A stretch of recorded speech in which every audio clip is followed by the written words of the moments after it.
ہجرت مدینہ قریش کی خطرناک سازش۔ بسم اللہ الرحمن الرحیم۔ السلام علیکم ورحمۃ اللہ۔ دوستو، پچھلے حصے میں ہم نے بیعت عقبہ اولیٰ اور ثانیہ کا ایمان افروز واقعہ سنا۔ مدینہ کے مسلمانوں نے رسول اللہ صلی اللہ علیہ وآلہ وسلم سے عہد کیا کہ وہ ہر حال میں آپ صلی اللہ علیہ وآلہ وسلم کا ساتھ دیں گے اور آپ صلی اللہ علیہ وآلہ وسلم کی اسی طرح حفاظت کریں گے جیسے اپنے اہل و عیال کی کرتے ہیں۔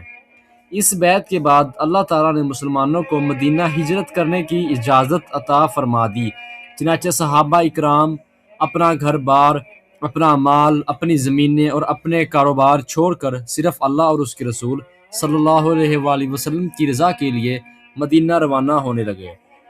جب قریش نے دیکھا کہ مسلمان مکہ سے نکل رہے ہیں اور مدینہ میں ایک مضبوط جماعت بنتی جا رہی ہے تو وہ سخت پریشان ہو گئے۔ انہیں خوف تھا کہ اگر محمد صلی اللہ علیہ وآلہ وسلم بھی مدینہ پہنچ گئے تو اسلام کی طاقت پہلے سے کہیں زیادہ بڑھ جائے گی۔ اسی فکر میں قریش کے تمام بڑے سردار مکہ کی مشہور مجلس دارالندو میں جمع ہوئے تاکہ رسول اللہ صلی اللہ علیہ وآلہ وسلم کے بارے میں آخری فیصلہ کیا جائے۔ دارالندو کا خطرناک منصوبہ۔ دارالندو میں مختلف تجاویز پیش کی گئی۔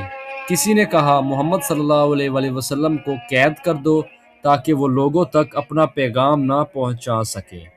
دوسرے نے کہا انہیں مکہ سے نکال دو، پھر جہاں چاہیں چلے جائیں۔ لیکن قریش کا سب سے بڑا دشمن اس امت کا فرعون ابو جہل کھڑا ہوا اور اس نے ایک نہایت خطرناک منصوبہ پیش کیا۔ اس نے کہا ہر قبیلے سے ایک خطرناک نوجوان منتخب کیا جائے، پھر سب ایک ہی وقت میں محمد صلی اللہ علیہ وآلہ وسلم پر حملہ کریں اور انہیں قتل کر دیں۔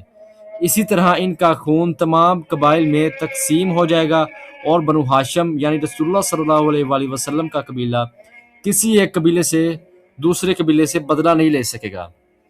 تمام سرداروں نے اس منصوبے کو پسند کیا اور اسی پر اتفاق کر لیا، لیکن وہ بھول گئے تھے کہ وہ انسانوں کی تدبیریں کر رہے ہیں جبکہ تمام تدبیروں کا مالک اللہ تعالیٰ ہے، جیسا کہ اللہ تعالیٰ نے قرآن مجید میں بھی فرمایا ہے، اور یاد کرو جب کافر تمہارے خلاف تدبیریں کر رہے تھے کہ تمہیں قید کر دیں یا مکہ سے نکال دیں۔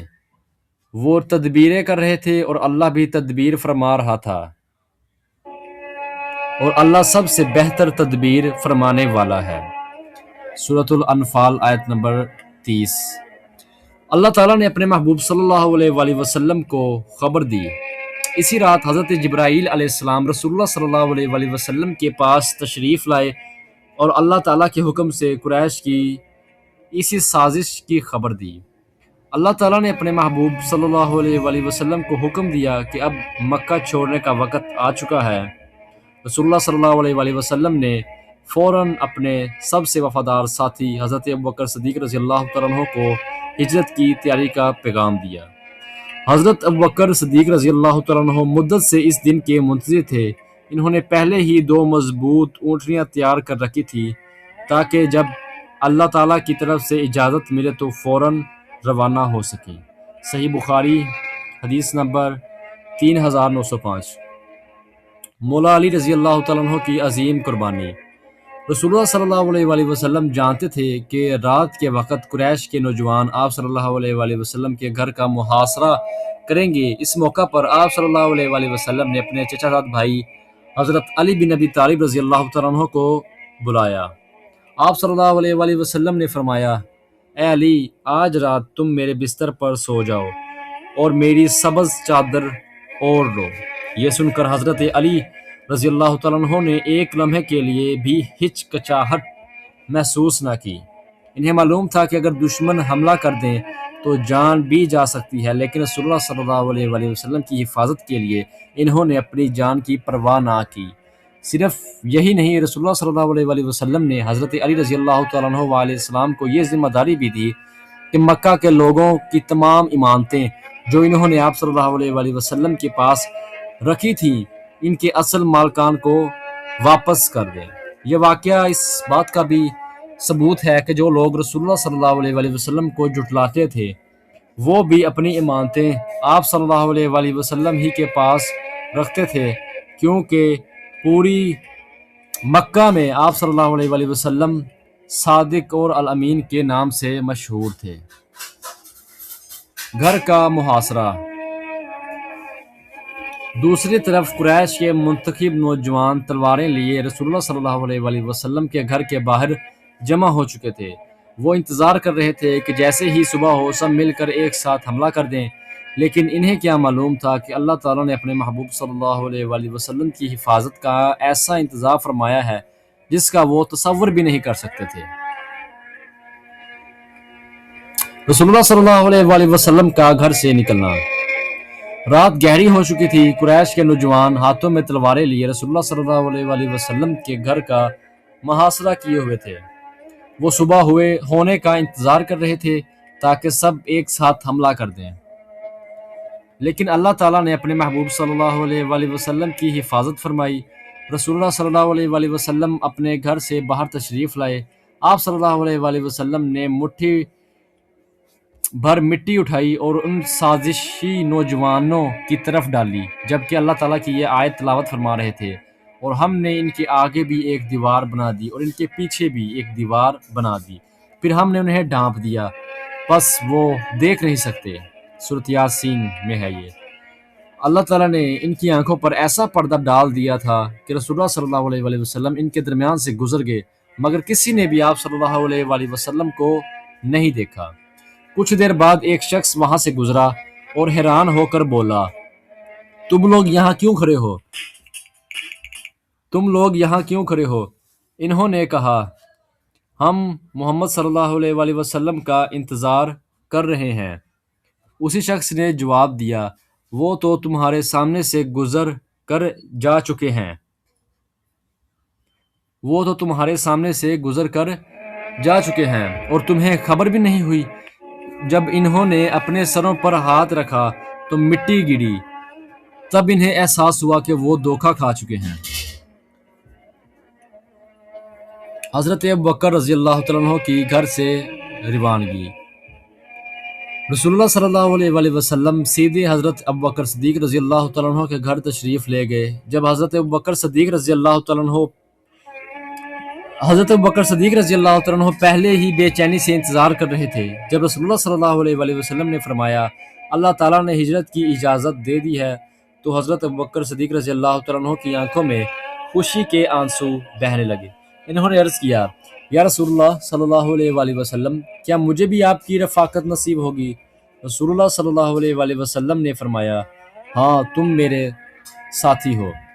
یہ سن کر حضرت ابوبکر صدیق رضی اللہ تعالیٰ عنہ بے حد خوش ہوئے۔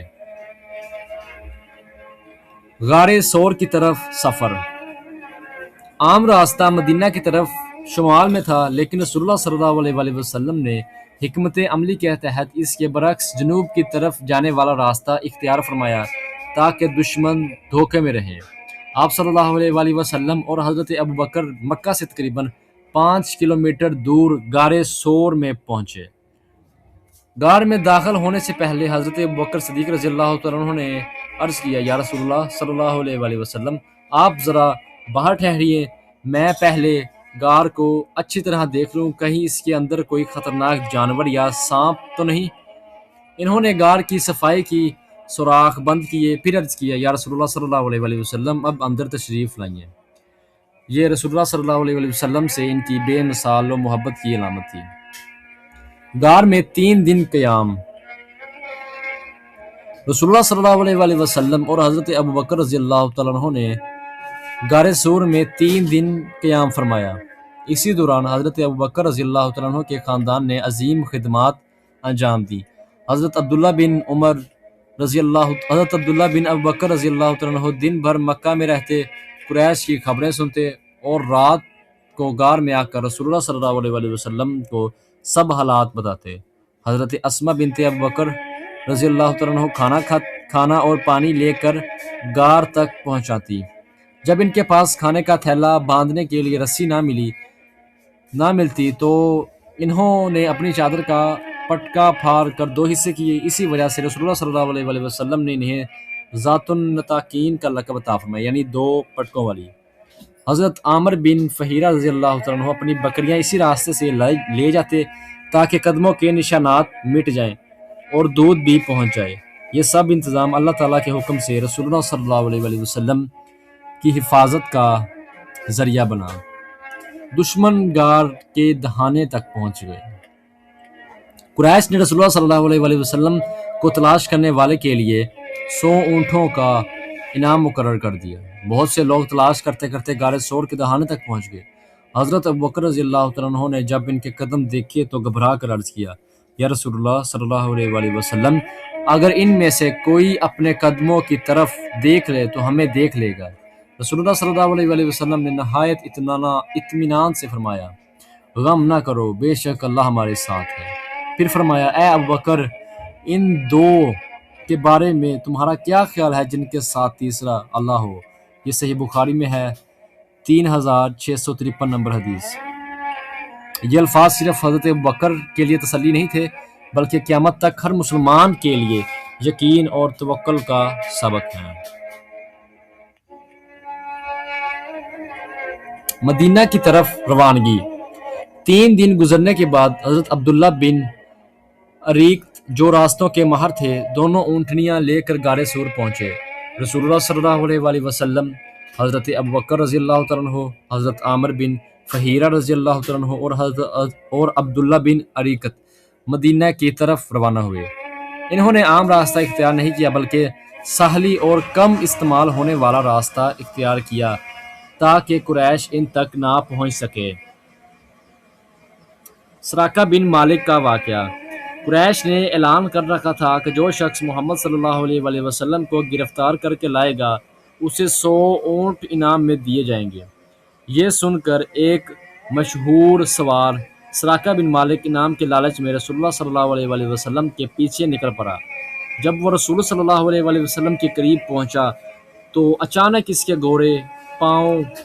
گھوڑے کے پاؤں ریت میں دھنس گئے اور وہ زمین پر گر پڑا۔ اس نے دوبارہ کوشش کی لیکن پھر یہی ہوا۔ تیسری بار بھی اس کا گھوڑا آگے نہ بڑھ سکا۔ تب سراقہ کو یقین ہو گیا کہ رسول اللہ صلی اللہ علیہ وآلہ وسلم اللہ کے سچے رسول ہیں اور اللہ تعالیٰ خود ان کی حفاظت فرما رہا ہے۔ اس نے عرض کیا، یا رسول اللہ صلی اللہ علیہ وآلہ وسلم، میں آپ کو کوئی نقصان نہیں پہنچاؤں گا، میرے لیے دعا کیجیے۔ رسول اللہ صلی اللہ علیہ وآلہ وسلم نے اس کے لیے دعا فرمائی اور سراقہ واپس چلا گیا۔ واپسی سے پہلے اس نے وعدہ کیا کہ وہ کسی کو بھی اس راستے پر نہیں آنے دے گا۔ اس موقع پر رسول اللہ صلی اللہ علیہ وآلہ وسلم نے سراقہ سے فرمایا، اے سراقہ، اس وقت تمہاری کیا کیفیت ہوگی جب تم کسرا یعنی فارس کے بادشاہ کے کنگن پہنو گے۔ یہ سن کر سراقہ حیران رہ گیا اور یہ واقعہ بعد میں سچ ہوا۔ کئی سالوں بعد جب حضرت عمر بن خطاب رضی اللہ تعالیٰ عنہ کے دور خلافت میں فارس فتح ہوا اور واقعی سراقہ کو کسرا کے سونے کے کنگن پہنائے گئے۔ اسی طرح رسول اللہ صلی اللہ علیہ وآلہ وسلم کی پیش گوئی سچ ثابت ہوئی۔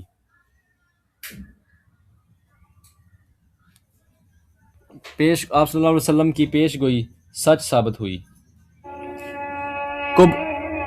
قبا میں آمد۔ چند دن کے سفر کے بعد رسول اللہ صلی اللہ علیہ وآلہ وسلم قبا پہنچے۔ آپ صلی اللہ علیہ وآلہ وسلم نے وہاں چند دن قیام فرمایا اور اسلام کی تاریخ کی پہلی مسجد قبا کی بنیاد رکھی۔ اللہ تعالیٰ نے اس مسجد کی تعریف قرآن مجید میں بھی فرمائی۔ مدینہ والوں کا شاندار استقبال۔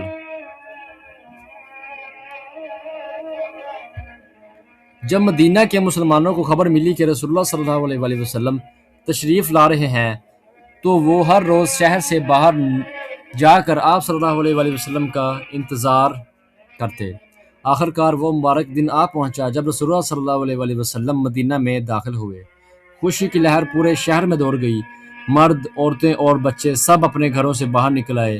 ہر طرف خوشی اور محبت کا ماحول تھا۔ ہر شخص یہی چاہتا تھا کہ رسول اللہ صلی اللہ علیہ وآلہ وسلم اس کے گھر قیام فرمائیں۔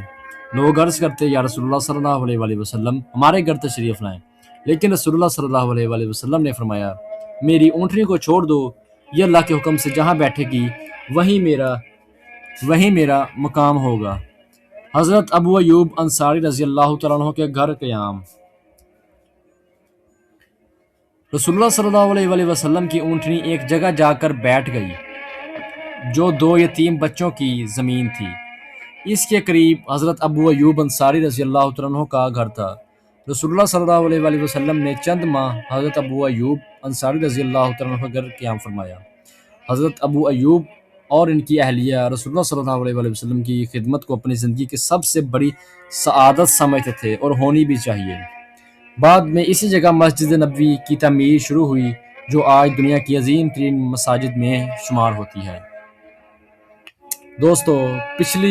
دوستو ہجرت مدینہ صرف ایک شہر سے دوسرے شہر کا سفر نہیں تھا بلکہ یہ اسلام کی ایک نئی تاریخ کا آغاز تھا۔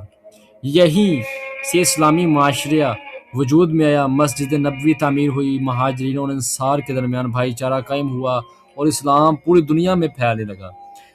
ہجرت ہمیں یہ سبق دیتی ہے کہ جب انسان اللہ تعالیٰ پر کامل بھروسہ کرتا ہے تو اللہ تعالیٰ اس کے لیے ایسے راستے کھول دیتا ہے جن کا وہ تصور بھی نہیں کر سکتا۔